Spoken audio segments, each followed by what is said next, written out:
mga bata pa yung contestants natin, we want them to be inspired and motivated na even though hindi sila yung makuha sa contest na to, this will not be the end but the start of their journey as singers.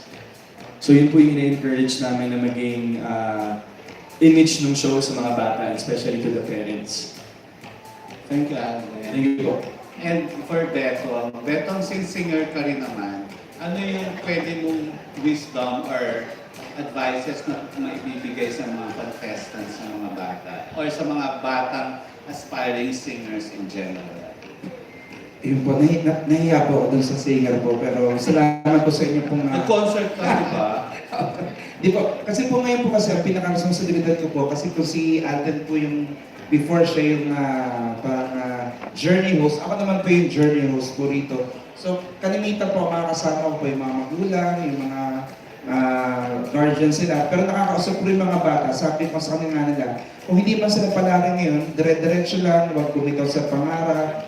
Hindi ibig sabihin na pag hindi ka pinalad ngayon, tapos na, dahil bata pa sila, mas lalo nilang pag-ibayuhin yung kanilang craft, yung talent nila, dahil hindi natin masasabi sa mga susunod na mga contest pa na pinasalihan, dire-diretso lang. So huwag lang bumitaw sa pangarap and always pray para maabot natin yung mga pangarap. Ito yung madalas ko sinasabi po sa kanila. Thank you. Thank you po. Alright, our next question will be coming from Sir Lester Ramos. Hello po. My question po is for Miss Pops, Miss Aicelle, and Sir Mel. Question po is it hard po ba to judge or critique the kids and the adult performances ng mga contestants po? It's hard to judge, especially in a contest. Napakahirap po kasi syempre, there will always be one winner and there will always be, the others will always get disappointed. So, mahirap rin syempre yung trabaho namin. We don't want to hurt anybody, we don't want to disappoint. But somehow, this show, nakikita ko, we will be more encouraging. We cannot probably stop, lalo na pagbata, di ba? Sa may edad nga, nadi-disappoint na sila. What more pag children? So we're gonna try to be very careful to not, kumbaga ayaw na ma-disappoint sila to a point na titigil na nila yung dreams nila sa pagkanta. We want to be as encouraging and as inspiring to the children as much as possible, which is it's a pretty hard task to do. But sana ma-achieve po namin dito sa center stage. It's not just about saying negative things. It's not just about getting ratings to say negative things. But it's also about, kumbaga titingnan rin namin kung paano kami makaka-encourage sa mga bata. For most of them, this is exactly what they want to do. They want to be the best singers. They want to be popular singers later on in their lives. But for others naman, this is just a hobby, a passing thing. So hopefully, us as judges, makatulong kami doon. And of course, Center Stage as the show, and I said this before, hopefully Center Stage will be a stepping stone wherein they can figure out exactly what they want to do later on in their lives. How po Miss Aicelle and Sir Mel? Kamusta po yung experience judging the kids so far? Well, so far, nakita naman yung first episode namin, napakahuhusay nila. And like what Miss Pop said, it's harder actually to judge kids because ito yung nagsisimula pa lang sila, Now, when they hear negative words, baka mamaya, parang ayoko nang kumanta ulit. So, baka dalhin na nila, di ba? So, we want to make it as enjoyable as possible na if you don't make it today, then maybe the next time. Kasi bata pa yung mga yan, raw pa yung mga talent yan, pwede pa silang mag-improve through time and experience. And that's what we want, for them to enjoy the stage and not fear the stage or make the stage a parang competition lang. Yeah, but at the end of the day, one will succeed. At tuloy-tuloy lang ang pagkanta. Yeah, but we want to be careful with our words, especially. Oo. Kaya we are encouraged, judges, na meron kaming notebook, may baon kaming mga iba-ibang pamamaraan ng pag-encourage, o kung meron mga kaming nakitang or narinig na hindi maganda, paano namin sasabihin in a nicer way. Tapos meron tayong psychologist, Kurt, Yeah, we do have a Okay. resident psychologist here. para po sa mga bata. And for the parents as well. Yun ang challenge talaga din, sinabi ni Aicelle, na you have to be careful with what we say. Kasi make or break. Lalo pa, well, it's easier kung mga adults. Kasi nasasala na nila. Direkta, no? Merong gano'n. Oo, pero since sa mga murang pag-iisip, we just really have to be, we just have to choose what we say. But, of course, being honest and forthright po sa aming gustong ipaiwatig sa kanila, so that they will also, do the best that they can and reach for that goal the best way they can. And yun, very encouraging. But what really helps us also is what the production has done doon sa sights and sounds na nakikita natin. Because it adds up to this is a singing contest, a performance contest, na of course lalo pa sa akin for a musician, I'm really very particular doon sa mga notes and all that.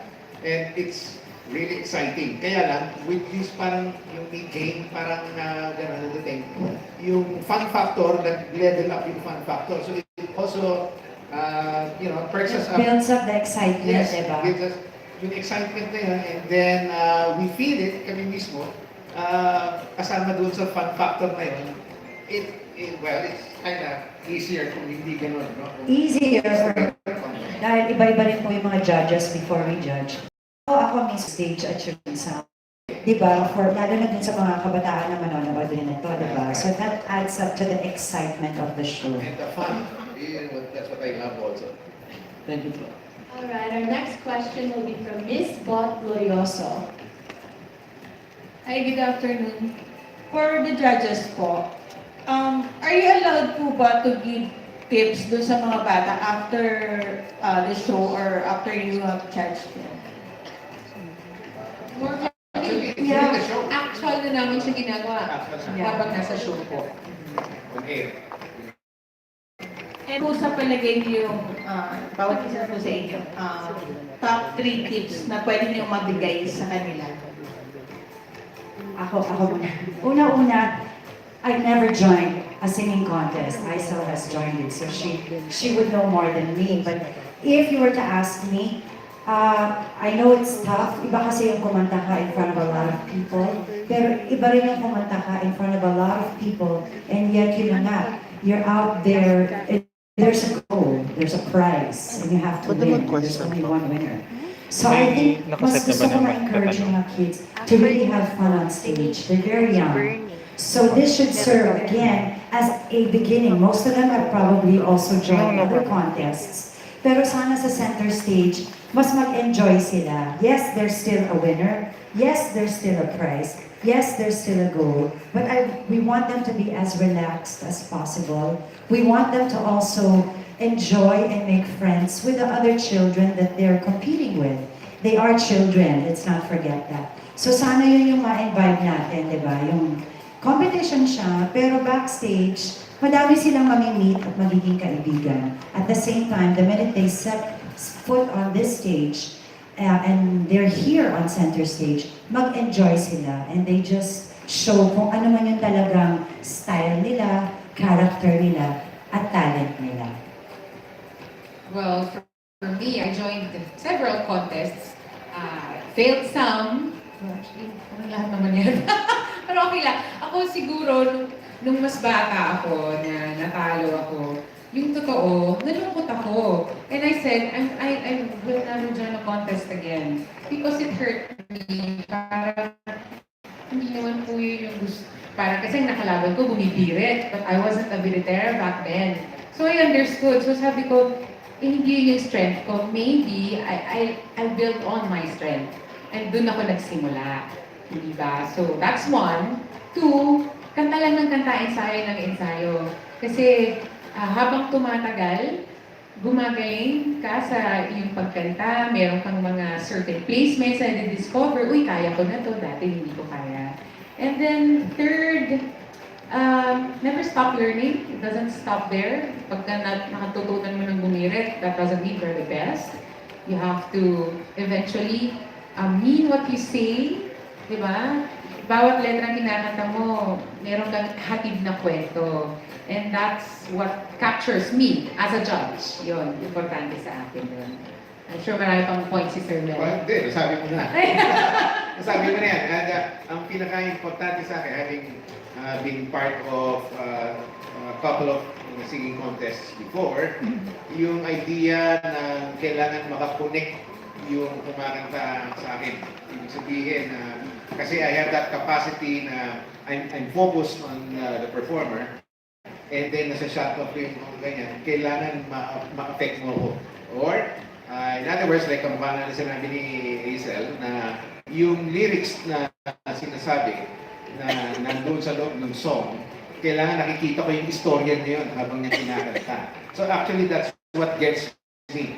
And then, of course, But yung... it's rare kasi po mga bata pa, baka hindi pa nila Kaya yung naiintindihan yung gusto kong sabihin na ibibigay kong tip din, Yeah, lalo yeah. na doon sa mga handlers at mga parents, Yeah, yeah. na that choose the songs na, alam mo, before yung parents would call me and then would ask kung ano ba yung mga tips na pwedeng bigay sa aking anak, dahil sumasali sa ganito, and nahuli ganito. Okay, isa lang ang sasabi ko normally sinasabi ko na yung kanta mo na pipiliin nyo, naiintindihan ng bata. Kung hindi nyo naiintindihan, kayo as parent, kailangan i-explain nyo sa bata kung ano ibig sabihin ng kinakanta na yan. Kasi saan kukuha ng emotion yung bata kung hindi niya alam ang ibig sabihin. So I encourage the parents or the manager or the handler na you get those songs, kung mahirap intindihin, i-translate mo muna doon sa bata. And then from there, baka makakuha nahugot somewhere. Dahil kailangan maintindihan niya yun yung song. Yan. So, mas importante po ngayon na mas na parang magaling siyang storytell through songs. Hindi yung pagbirit lang. Of course, yung birit kasi talagang para bang given na yun visually at saka sa stage, di ba? Birit, pag nabiritera, it's really impressive, Impressive right? na yun But I think singing, ako naman ang feeling ko dyan, because I'm not a biritera, singing, tama si Mel, is not just about the high notes. It's also about the emotions and the feeling that the audience will feel pag narinig na natin, lalong-lalo na itong mga batang to, di ba? And you'll be impressed, at their age. I actually don't know where they're getting their emotions. I mean, how can they possibly have so many emotions na napapalabas nila through a song, samantalang ang babata pa nila. So, yun pa lang nakaka-impress na. Aside from their notes, high notes, and their stance, and the way they carry themselves, and their overall performance, it's already very impressive. But yun nga, emotions, somehow they already have it. So saan po kaya nila nakukuha yun, di ba? Thank you po. All right, our next question goes to one of our center stage champions. Hi, good afternoon. Ganon. Well, basically, nasagot na yung tanong, but I really wanted to know, apart from the emotions, of course, what are the qualities you look for in a contestant? Ako sa nakikita ko sa mga bata ngayon ang yabang nila. Ang yayabang nila. Nagugulat ako kung paano gano'n na sila kagaling tumayo sa stage, yung presensya nila. And I think, yun, nakukuha ako as a judge. When you stand on stage and you own that stage, it means you own the song. That's one for me. Are you asking for 3? Just one? Just one. Okay, ayun, ako doon. May yabang on stage, yeah. Confidence. Stage, yun na rin, stage presence. Yun yun. Actually, maglakad pa lang yung bata. Maglakad pa lang, pag kumpiyansa, buo yung loob, kita mo na dun Tapos factor na kagad yun. Hindi pa yung kumakanta. I agree. Overall performance, I think, is very important. It's difficult to join the contest. It's hard to step on stage. Pero once you see na overall, alam na this is exactly what he or she wants, tapos nakikita nyo, bata pa lang, may passion na sila sa pagkanta. I think that's what counts the most for me. For my next question, kahit sino po kayo sumagot, or siguro si Alden. Meron mga existing talent shows on GMA, and then I mentioned kanina that center stage doesn't limit when it comes to the age of the contestants. So I wanted to know what kind of stars or what kind of star is center stage looking for? Well, since we started po with the kids, parang we wanted to give a different take on how we can choose talented kids singing in terms of how we program the whole contest. So it's a very different interactive way of determining who will be the winner. But basically, we're looking for stars that can syempre carry themselves as performers. Of course, ang dami ng syempre yung meron tayong mga performers dito sa GMA na syempre, how do I say that in a well-mannered way? Parang leveling up. So we wanted to discover new talents who can be successors to the current ones. So of course we have All Out Sundays. So we wanted this platform to look for kids and talents na pwede rin natin maipakita doon para pwedeng madagdagan yung family ng performers, especially here in GMA. Okay, our next question goes to Sir Bernie Franco. Hello. My question is for Beto, Aicelle, Miss Pops, and Alden. Simply because you're artists and you have taken the center stage either in concerts or events, can you share mga unforgettable experiences nyo na either Aicelle? Can you share experiences nyo na while on center stage na something happened like you missed a note, nawala sa tono, tumiyok, tapos how did you handle or overcame it? You know, that really happens. I think that's the best part about performing live. You never really know what's going to happen on stage, no matter how many times you rehearse, di ba? Somehow, may mga moments, hindi mo talaga siya mapaperfect. I think what makes a performer a good performer is, maski na may mangyari na hindi tama on stage, hindi mararamdaman o makikita ng tao na mali yun. Ako may moment na hindi ako nakalabas kasi hindi ko masara yung pagkahaba boots. So, yon. Tapos may moment rin na sumasayaw ako, syempre, napapasexy ako, kipot ng leather pants ko, pumutok yung likod, no joke yan. So, but you have to continue because ang idea of a live performance is your audience shouldn't know what's happening on stage. So, it's nakakatakot, but at the same time, that's the challenge. And yun na nga, pag nandun, you yourself, as a performer, tama, mag-iisip ka na, ano bang gagawin ko habang kumakanta ka? Ano bang gagawin ko? Paano ba hindi papakita yun? May nadapa na, ako nadapa na so many times, nakalimutan ng lyrics. But yun na nga, that's the test, I think, of a true performer. And that is the beauty of a live performance. Thank you, Miss Pops. Ikaw ba? Ano nangyari sa'yo? Naalala ko lang yung pag nakalimutan yung lyrics, alam niyo po, nababansagan akong composer na rin ba minsan. Nag-iimbento na lang ako. Pero pagbaba ko, sabi ko, grabe, alam mo mali lyrics ko, hindi halata ako. Thank you. Ayan, sobrang sarap sa puso nung hindi nahalata yung mga pagkakamali. Sounds like. Oh, sounds like a bird in the sky, flying high. Di ba? Mga ganyan. Ano ba, meron nadapa din. Tapos, tuloy pa rin yung kanta mo habang unti-unti kang tumatayo. Alam mo yun yung pinakamalakas na palakpak ko. Yung unti-unti akong tumatayo. Sorry to, Aicelle. Wala naman dugo. Wala naman. At sa isang event naman siya. It's an event. Oo. So marami yan. Marami pang kwento. So, ako si Sir Mel. Hindi. Ako naman, from the point of view na nagbaback up kami, ibigay as a musical director. Yeah. These ladies, you know, work with, maraming beses na. Alright. Para sa akin, at saka meron pang ilan din na kumbaga sasabi parang yun yung binabayaran ko din, yun yung gano'n. Yung pag nagkamali or may nangyaring error or whatever it is, yung recovery, paano sila mag-recover dun sa sitwasyon na yun. Kumbaga kung hindi season but experience, wala na yun eh. Tuloy-tuloy na yun eh. Nasira na yung diskarte hanggang to the next third number. nako, may makikita mo na parang confused. Pero especially these lovely ladies here, pag nag-perform yan, hindi niyo maalala mo kung nagkamali. Ika nga, yun yung binabayaran to kasi yung recovery nila, parang, oh, okay na yun. Ayos na, next, move on to the next and do it well. And di ba, huwag mo nang isipin, ganun sila. Yan, ganun yan. Siguro natutunan ko doon, learn to forgive yourself pag nagkamali. Oo, tapos na yun eh. Tama. Oo. Tsaka tao lang naman, diba? Yes, Beto, ikaw. Ako po, itong last po, nung November. Ito yung Bagay sa first. ko dun. Oh, tapos maraming salamat, Alden, for... Si Bingo. Akala nga nila ako ang guest mo dun eh.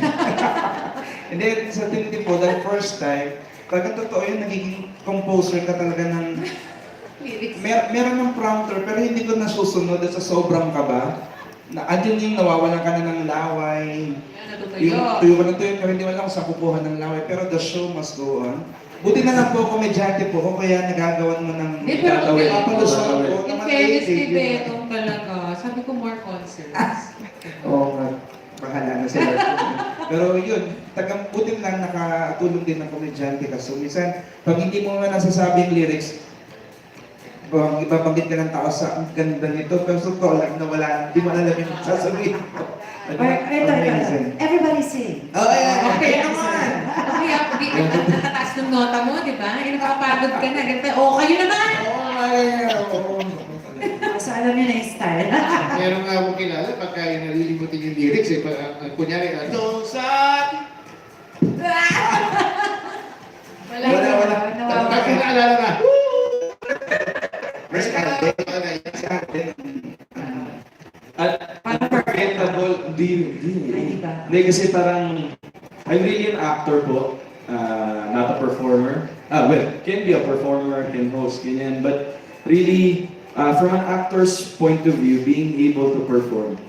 Ako yung mga unforgettable moments ko is, pag nag-take na ng final bow, na you were able to deliver the whole show, parang, ewan ko po sa mga performers kung kasama ko, pero sa akin po bilang aktor, pag nakagawa po ako ng isang bagay na hindi po ako comfortable gawin, especially ito po mga past concerts ko, parang ang sarap sa pakiramdam, may ibang fulfillment yung performing. It's very liberating. It's a very liberating experience na ang sarap mag-explore ng iba-ibang pwedeng gawin dito sa showbiz. Ang buhay po ng mga artista sobrang makulay, very colorful. There are a lot of opportunities na pwedeng ma-fulfill with it. Pero yung performing, ibang ligaya po yung naibibigay sa akin. Siguro kaya po naulit ko yung concert ko before, nakadalawa po tayo sa Ama ng Diyos. So, but it's really parang more of really pleasing the people with performances. It's really about discovering things sa sarili mo na you're capable of doing things beyond your comprehension. So parang yun po yung na-realize ko as I go along. Parang dati po sinasabi ko hindi naman po ako performer, pero parang ngayon pwede, nakadalawa na. May isa pa yan. Ito po, may isa pa po, this July 25. So masarap po mag-perform sa audience, especially sa sarili mo. Masarap din makita yung sarili mo na kaya mo pang gawin yun. So ito, di ba nag-guest ako sa show? Tapos yung akin, okay na. Can you please forgive me? So Alden, having said that, wala ka na bang self-doubt as a performer? A lot po, meron pa rin. A lot of self-doubt. Yung kaba, whenever performing, actually, kahit sa mga, of course, sa Bulaga and All Out Sunday, hindi po nawawala yan eh. Kasi pag nawala yung kaba, masyado ka ng confident, masyado ka ng tiwala sa sarili mo. Parang, for me, that's a death of a performer or an actor or whatever, in whatever field. Kasi overconfidence is parang that comes from being too full of yourself. Feeling mo kaya mo nang gawin lahat. So pag wala nang kaba, wala nang growth. So marami pa rin pa akong gaba. Especially pag di po nakaka-reverse. Hindi, tsaka wala pa naman ako nakikita performer na hindi kinabahan eh. Parang, Sa tagal-tagal na hindi pwedeng hindi nakakabahan. Siguro ko lang po minsan isang shows. Oh my God, Alden, I'm so confident right now. Sorry to Uy, interrupt. uy. We have one more question. okay, one more. Go ahead. Alright, From hi Sir John everyone. Bueno. Hello, I'm the backup singer who went up on stage earlier. Ayun. But my question is for first kay Beto. Of course, merong parang in some way a reality part because you're talking to the parents, to the kids also. Will there be somehow a backgrounder of the people who are gonna sing and on Oh, stage? yes, oo. Talagang iba, doon talaga yung drama, yung puso ng show, pag nakita niyo yung storya ng mga bata. Marami silang mga struggles, doon mo makikita na hindi lang basta sila kakanta. Snippets of their lives, Oo, papakita rin. Kasi may mga hardships sa buhay na, tapos ang hirap kasi katabi mo yung magulang, iiyak. So yung emotions niya, napapasa sa akin, and then kung paano sa pakakalmahin, and then, lalo na pag yung announcement na ng mga winners, kung paano mo kakalmahin lalo sila na halos parang umiiyak na sa'yo. So, Actually, hirap, no? Hirap ng part. nahirap, pero challenging siya. Yeah. Kasi pag nakita mong nakatawa na, lalo na yung bata, kasi nakakatuwa na tanggap nung isa first episode, hindi masyadong mabigat sa mga bata na hindi sila nakapagpatuloy doon. Pero yun talaga, isa din sa mga dapat nyo abangan yung background story ng mga bata. Talagang sobrang nakaka-touch. How about the judges po? Do you think their sub-story somehow could be like a factor on you judging the kids? Yes. Okay. Aminin ba natin, karamihan ng mga bata, ang kwento ay kumakanta po ko para maiahon sa hirap. Hindi ba? May mga ganun na which is true. Kaya naman na gustong sumali ng contest for the prize money. Well, ako, nangyari sa akin yun. I joined the contest because I wanted the 50,000 pesos. So, gagalingan ko. Hindi ba? Pero, bukod doon, marami pa mga nakakagulat na story na, and then she's singing this way. That's why she sings this way. Pilot pa lang di ba? Oo, Pilot kaya pa lang. ganito naman. Ano ba naman ito? Grand finals naman na yung nangyayari. Ganun. Yeah, and somehow it really helps. Even though, syempre, iba pa rin yung talent Yes. sa real life story. But ako, I get carried away also. Pag naiiyak rin ako, naging emotional ako. And somehow, you also want to help this child, right? You want to help them excel also. And of course, tama yun, win the prize money. Somehow, it helps. I wish it should help or it shouldn't help. But somehow, may malaking factor yun. Like yung first episode, there was this girl I was looking at the song na kakantay niya. Ito yung binigay dito sa bata. Kanta na matanda ito eh. Di ba? Yung para umimahalin ka bukas na lang. Yung para take na, yung mga beses na nagkanta na Parang to ano lang. So wala nagtatanong ng price. At the age of 12. And then I saw the backstory. Nakita natin. And then, wow, and then she started singing. Alden. Kaya, pwede lumalabas yung hugot na yun doon sa istorya. Nailabas ng bata sa, maski na isang adult song. So I guess, these things gel, di ba? And then, makikita yun sa performance ng bata. So, wow, kaya ganun siguro. Kaya niyang i-portray yun. Ewan ko, kung naintindihan niyo talaga yung sabihin ng song. No? But then again, yung pinigugutan ko natin eh. Kasi hindi pinagdala ng backstory. Okay. All right. And maybe my last question is for Alden or whoever could answer it. What will happen to the kid that will win the competition? And how much is the prize? And what will she get? That's a very interesting question, sir. Actually, we'll be more technical in explaining this since we have 2 rounds.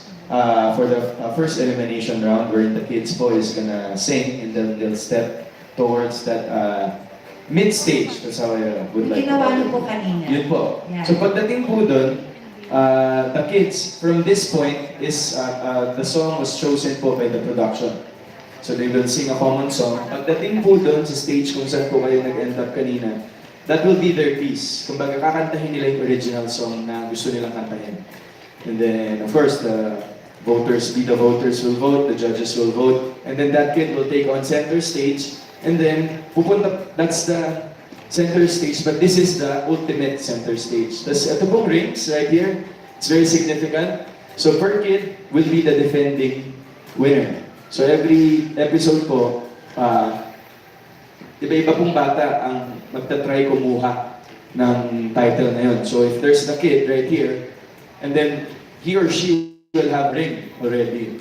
So, pag patuloy pong nade-defend ng kid, yung title niya for for certain episodes, until ma-reach niya yung tatlo, automatic, grand finals na po agad siya.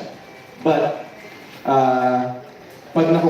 as long as merong nananalong iba, and then, let's say, ang very crucial dyan is pag isa pa lang yung reign ng bata, pwede siyang mapalitan eventually.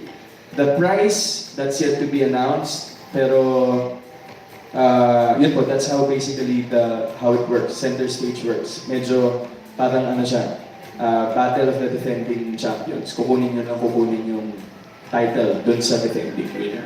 Alright. Thank you. Thank you po. I think there are several ways of winning also. You don't have to, kumbaga sa hindi lang yung final, grand finals. The minute you win this battle, meron na po kagad premyo yung mga bata. Yes, meron po. Yes, until it gets bigger, hanggang sa maging semifinals, magiging mas malaki yun, and of course, the grand finals, which is the main prize. Okay, thank you. All right. Thank